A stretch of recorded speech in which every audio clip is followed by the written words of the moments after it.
പിറ്റേന്ന് അതിരാവിലെ മോൾക്ക് കഴിക്കാൻ ബ്രെഡ് സാൻഡ്വിച്ച് ഉണ്ടാക്കി വെച്ചു. അവൾ മോളെ വിളിച്ചു നിർത്തി കുളിപ്പിച്ച് ടിവിയിൽ കാർട്ടൂൺ ഇട്ട് വെച്ചു. ആമിമോളെ. മായ വിളിച്ചതും മോൾ തല ഉയർത്തി അവളെ നോക്കി. അറിയാം അമ്മേ, ഇവിടെ ടി വി നോക്കിയിരിക്കണം, പുറത്തൊന്നും പോകരുത്, കോളിംഗ് ബെൽ അടിച്ചാൽ തുറന്നു നോക്കരുത്, അമ്മ വന്നാ അമ്മ ഫോൺ ചെയ്യും, അപ്പോഴേ വാതിൽ തുറക്കാവൂ എന്നല്ലേ മോള് ചോദിച്ചു. അവൾക്ക് ഇതെല്ലാം പ്രാക്ടീസ് ആയിരുന്നു. Good girl. അവൾ മോളുടെ താടിയിൽ പിടിച്ച് കൊഞ്ചിച്ച് ഒരു ഉമ്മ കൊടുത്തു. അമ്മ വരുമ്പോ ഐസ്ക്രീം വാങ്ങിട്ട് വരാട്ടോ, സൂക്ഷിച്ചിരിക്കണേ. മായ പുറത്തിറങ്ങിയതും മോൾ വാതിൽ അകത്തു നിന്നും ലോക്കാക്കി. മായ അതൊന്ന് ഉറപ്പുവരുത്തി ലിഫ്റ്റിനടുത്തേക്ക് ചെന്നു.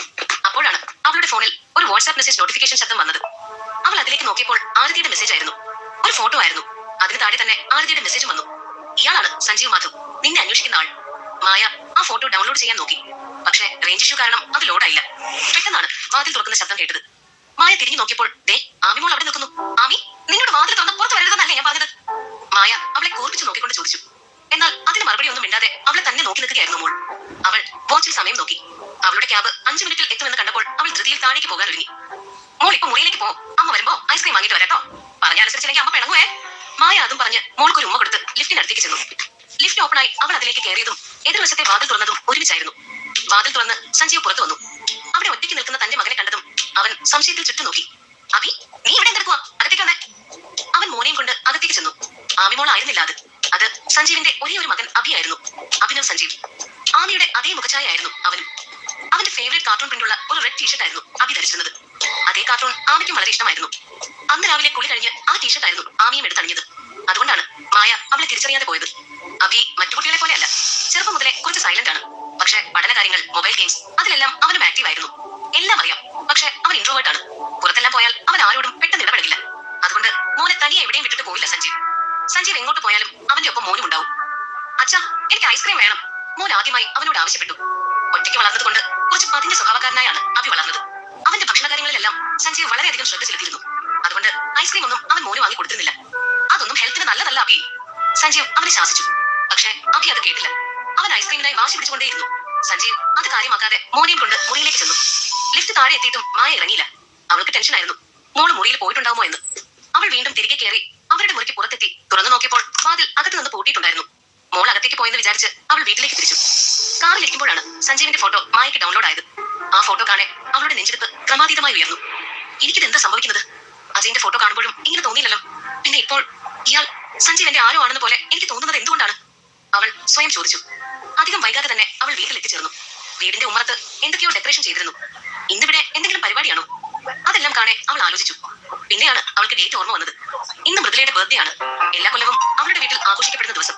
മായ ഉള്ളപ്പോഴൊക്കെ അവളായിരുന്നു ആ സമയം ബന്ധുക്കളുടെ എല്ലാം വീര. മൃദുലയുടെ പിറന്നാൾ എന്ന പേരും പറഞ്ഞ് മായയെ കുത്താൻ ഒരു അവസരമായി അതെല്ലാവരും കണ്ടു. പ്രത്യേകിച്ച് അവളുടെ രണ്ടാനമ്മ മാലിനിയുടെ വീട്ടുകാർ. മായ വീടിനകത്തേക്ക് കയറി. അവിടെ ഹാളിൽ തന്നെയാണ് ഫംഗ്ഷൻ നടന്നത്. മായ നോക്കുമ്പോൾ മൃദുല അവിടെ കേക്ക് കെട്ടുകയായിരുന്നു.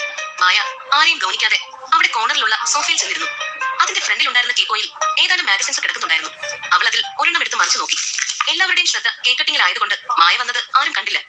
കുറച്ചു സമയം കഴിഞ്ഞതും ആരുടെയോ കരച്ചിൽ കേട്ടാണ് മായ മാഗസിനിൽ നിന്നും തല ഉയർത്തി നോക്കിയത്. അതൊരു പെൺകുട്ടിയുടെ കരച്ചിലായിരുന്നു. ഒരു പെൺകുട്ടിയെ കുറച്ച് പെൺകുട്ടികളും ആൺകുട്ടികളും ചേർന്ന് വളഞ്ഞിരിക്കുകയായിരുന്നു. ആ കരയുന്നത് മായയുടെ അപ്പച്ചിയുടെ മകൾ ശിഖയായിരുന്നു. അവളെ കരയിപ്പിക്കുന്നത് മൃദുലയും അവളുടെ ഫ്രണ്ട്സും ചേർന്നാണ്. പണ്ടേ ഞാൻ നിനക്ക് ഓങ്ങി വെച്ചതാ. ആ മായയുടെ വാലിൽ തൂങ്ങി നടക്കലല്ലേ നിന്റെ പണി. എന്റെ ജീവിതം നശിപ്പിക്കാൻ വന്ന വിഷമാണ് ആ മായ, എന്റെ ശത്രു. അപ്പച്ചിയുടെ മോളായതുകൊണ്ടും അപ്പച്ചിയെ ഓർത്തുവാ ഞാൻ നിന്നെ വെറുതെ വിട്ടത്. പക്ഷെ നീ എന്താ പറഞ്ഞത്? അവൾ ആ തടിച്ച് മായ പറയാൻ നല്ല ഭംഗി ഉണ്ടാവുന്നു. ശിഖ മറുപടി പറയാതെ ഉള്ളതും മൃദുല ദേഷ്യത്തിൽ അലറി. ഉണ്ടാവും. ശിഖ പേടിച്ച് പറഞ്ഞു. ഉണ്ടാവോ? എങ്കിൽ നീ അത് തെളിയിച്ചിട്ട് പോയാൽ മതി. തോറ്റാതെ ഈ പ്ലേറ്റിലെ പച്ചമുളക് എല്ലാം നീ തിന്നണം. അതാണ് നിന്റെ ശിക്ഷ. മൃദുല ചിരിയോടെ സന്തോഷത്തിൽ പറഞ്ഞു. ഈ സമയം അവിടെ മുതിർന്നവരാരും ഉണ്ടായിരുന്നില്ല. അവരെല്ലാം വീടിന്റെ ഉള്ളിലായിരുന്നു. അവിടെ മൃദുലയുടെ ഫ്രണ്ട്സ് മാത്രമേ ഉണ്ടായിരുന്നുള്ളൂ, പിന്നെ മായയും. പക്ഷെ മായയെ അവിടെ ആരും തിരിച്ചറിഞ്ഞില്ല. അല്ല, മായ ഇല്ലാതെ നീ എങ്ങനെ തെളിയിക്കും ശിഖ? ആദ്യം മായ ഇങ്ങോട്ട് വരണം. അങ്ങനെ അവള് വന്നാൽ തന്നെ പണ്ടത്തെക്കാൾ ഗുണ്ടുമണിയായിട്ടാവും വരിക. അവള് മെലിഞ്ഞു വരുമ്പോ സമയം എടുക്കുമല്ലോ.